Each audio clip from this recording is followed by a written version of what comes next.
नमस्कार मंडळी, कसे आहात सगळे? अंतरा फूडी ब्लॉगमध्ये तुमचं स्वागत आहे।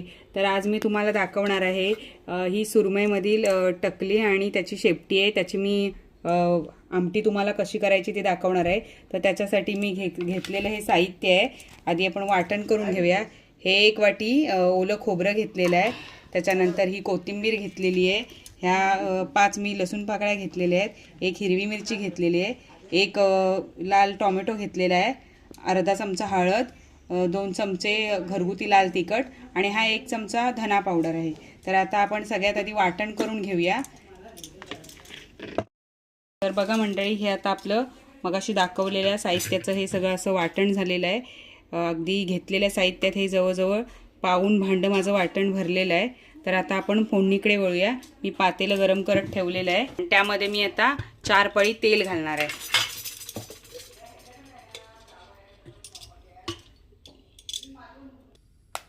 तर हे बघा मंडळी, आपलं हे 4 ते 5 पळी मी तेल टाकलेलं आहे। आणि आता आपलं तेल गरम झालं की आपण त्यामध्ये ही ठेचून घेतलेली फोडणीसाठी लसूण घालणार आहोत। तर हे बघा, मी ह्या 3 लसूण पाकळ्या घेतल्या होत्या, त्या मी टाकल्या।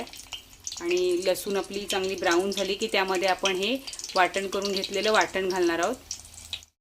हे बघा मंडळी, आपली ही लसूण जी घेतली होती ती गोल्डन ब्राऊन रंगावर आलेली आहे। तर आता त्यामध्ये आपण हे वाटण घालूया। तर बघा, मी हे सगळं वाटण घालणार आहे। तर बघा, हे मी वाटण घातलेलं आहे सगळं।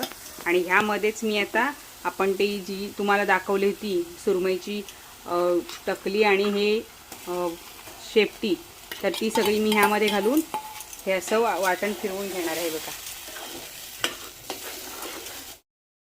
तर ही बघा मंडळी, ही अशी एकत्र सगळे एकजीव करून घेतलेलं आहे मी।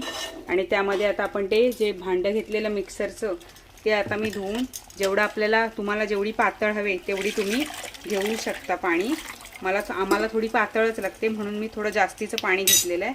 तर हे पूर्ण भांडं क्लीन करून मी, हे बघा पूर्ण भांडं धुवून क्लीन करून घेतलेलं आहे मी। हे एवढं मी पाणी घातलेलं आहे।